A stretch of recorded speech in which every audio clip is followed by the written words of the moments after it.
aprendizaje.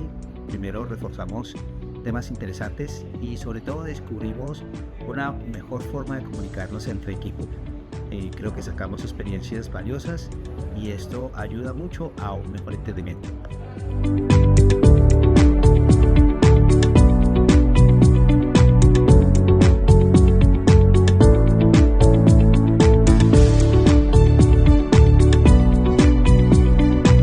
El día de hoy estuvimos haciendo un taller súper interesante de comunicación y de trabajo en equipo. Me parece que le va a aportar un montón al equipo a tener claras cuáles son los tipos de lenguaje, cuáles son los tipos de comunicación y poder llegar más fácil a los objetivos.